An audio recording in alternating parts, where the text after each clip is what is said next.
त्याने म्हणजे त्याला सायन्सच करायचं होतं, पण त्याच्या वडिलांनी ठरवलं काय की याला 68% मार्क मिळाले म्हणजे हा सायन्ससाठी योग्य नाही, आणि त्याला त्यांनी कॉमर्सला घेतलं, त्या ऍडमिशन घ्यायला लावली.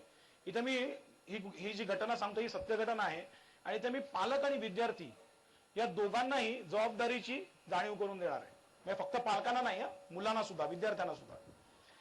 आणि कोर्स झाला, कॉमर्समध्ये माणसाला इंटरेस्टच नव्हता, तो काय पास होणार, पूर्णपणे नापास. आणि मार्कशीट आली शेवटची फायनल, सोमयाला होता तो, त्याने दाखवली घरी. वडील परत भडकले, म्हणे एवढी मेहनत करून मी तुला शिकवतो आणि तू असा नापास झालास तर कसं होणार आहे, वगैरे वगैरे वगैरे. त्याने वडिलांना शांतपणे सांगितलं, मला परत तुम्ही कॉमर्स घ्यायला लावलं तर पुढच्या वर्षी सुद्धा हेच मार्कशीट असेल. शेवटी वडिलांनी हात जोडले, म्हणत काय करायचं ते कर, मी आणखी 2 वर्ष रिटायर्ड होणार आहे, तोपर्यंत तुला जे काही शिक्षणासाठी पैसे लागतील तेवढे मी देऊ शकतो, त्याच्या पुढे मी तुला पैसे देणार नाही, तुला जे काय करायचं ते कर, तू आणि तुझं आयुष्य आणि तुझं नशीब, असं म्हणून वडिलांनी हात झटकले. त्याने शांतपणे टेलिकम्युनिकेशन डिप्लोमाला ऍडमिशन घेतली, आणि आज त्याचा स्वतःचा बिझनेस आहे टेलिकम्युनिकेशनचा. म्हणजे टेलिफोन रिपेअरिंग वगैरे हे सगळे विषय जे म्हणतो ना त्याचा, किंवा इंटरकॉम सेटअप करणं वगैरे, हे जे त्याचा स्वतःचा बिझनेस आहे.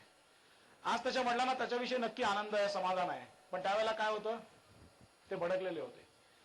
ज्या वेळेला त्याने वडिलांना न घाबरता सांगितलं की मी पुढच्या वर्षी सुद्धा कॉमर्समध्ये तुम्ही मला टाकलं तर हाच रिझल्ट येईल, तेव्हा तो कदाचित आततायी कृत्य असेल, पण त्याला त्याची जबाबदारी त्यावेळेला त्याला माहिती होती. मला काय करायचं आहे हे माहिती होतं, मी काय करू शकतो हे माहिती होतं, मी काय करू शकत नाही हे देखील माहिती होतं. आणि म्हणून तो एवढ्या आत्मविश्वासाने स्वतःच्या वडिलांशी बोलू शकला, आणि त्याने करून दाखवलं. एनिवे, आणखीन जर का आपण वेगवेगळ्या कोर्सेसचा जेव्हा अभ्यास करतो तेव्हा एक नवीन क्षेत्र, म्हणजे खरं म्हणजे ते क्षेत्र नवीन नाही, पण अगदी खरं सांगू का फारसे आपले मध्यमवर्गीय त्या क्षेत्रांकडे वळत नाहीत, असं क्षेत्र म्हणजे फिल्म मेकिंगचं क्षेत्र. फिल्म मेकिंग मध्ये आज सगळीकडे तुम्ही जर का बघितलं, ऍनिमेशन आज जवळजवळ दर आठवड्याला कोणत्या ना कोणत्या पेपरमध्ये कुठल्या ना कुठल्या पानावरती ऍनिमेशन संदर्भात जाहिराती असतात. ऍनिमेशन कोर्स करा आणि ऍनिमेटर व्हा, एक्सेट्रा एक्सेट्रा एक्सेट्रा. वेगवेगळ्या रिनाऊंड खूप चांगल्या इन्स्टिट्यूट्स त्या ठिकाणी आहेत ज्या अशा पद्धतीचे कोर्सेस देतात.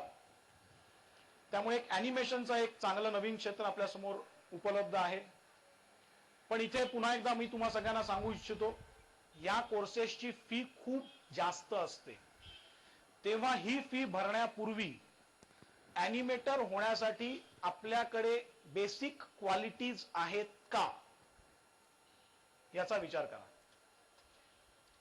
नाहीतर जर का नसतील आणि तुम्ही ऍनिमेशन कोर्ससाठी 75,000 किंवा 1,00,000 रुपये, आणि खरंच तेवढी फी आहे, जर का भरले, आणि आपली नॉर्मल अपेक्षा कशी असते, मी जर का 1,00,000 रुपयाचा कोर्स करतोय तर त्या प्रमाणात मला जॉब मिळाला पाहिजे.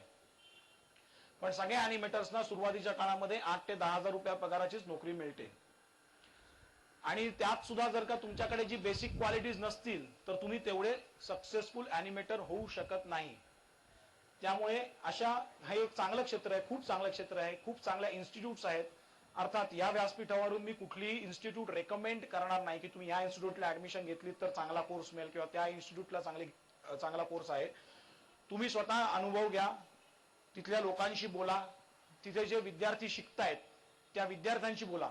कारण बरेच वेळा काय होतं, एखाद्या इन्स्टिट्यूटचं अंधेरीतलं सेंटर खूप चांगलं असतं कारण तिकडे आभास पाटलांसारखा हेड असतो, ठाण्यातलं सेंटर वीक असतं कारण तिकडे श्रीकांत बर्वेंसारखा हेड असतो. असं होऊ शकतं एकाच इन्स्टिट्यूटचं. तर मला सांगायचा उद्देश काय आहे की त्यामुळे एकच इन्स्टिट्यूट आहे, पण तिकडचे 2 सेंटरचे परफॉर्मन्स कधी कधी वेगळे असतात. त्यामुळे तुम्ही ज्या सेंटरला ऍडमिशन घेऊ इच्छिता तिथे जाऊन एन्क्वायरी करा व्यवस्थित, तिथल्या विद्यार्थ्यांशी बोला. आणि म्हणजे आपल्याकडे सिस्टीम नाहीये खरी, म्हणजे ती परदेशी युनिव्हर्सिटीज मध्ये आहे. म्हणजे आता समजा मला एखाद्या परदेशातल्या युनिव्हर्सिटीला ऍडमिशन घ्यायची असेल ना, तर ते त्यांच्या एक्स स्टुडंट माझी विद्यार्थ्यांचा ना ईमेल आयडी वगैरे देतात, जेणेकरून तुम्ही त्यांच्याशी कम्युनिकेट करून त्या इन्स्टिट्यूटचं जे काही चांगले मुद्दे आहेत किंवा वाईट मुद्दे आहेत हे त्यांच्याशी डिस्कस करू शकता. पण आपल्याकडे अजून तशी पद्धत नाही. आपण असं नाही, आपले कुठली इन्स्टिट्यूट असं सांगत नाही की आम्ही तुम्हाला आमचे विद्यार्थ्यांचे पत्ते देतो किंवा ईमेल आयडी देतो, तुम्ही त्यांच्याशी कम्युनिकेट करून योग्य काय अयोग्य काय हे आमच्या इन्स्टिट्यूट बद्दल त्यांचं मत काय हे विचारून घ्या. पण तरी सुद्धा तुम्ही ते करायला हरकत नाही. त्यामुळे एक अॅनिमेटरचा कोर्स आहे. दुसरा कोर्स आहे तो म्हणजे आता इथे दोन हे व्हिडिओ रेकॉर्डिंगचं काम चालू आहे, बरोबर आहे. आता हे व्हिडिओ रेकॉर्डिंग करतील, पण ते तसंच्या तसं ते सीडीवर नाही जाणार. त्याचं त्यांच्या स्टुडिओमध्ये जाऊन व्हिडिओचं एडिटिंग होईल.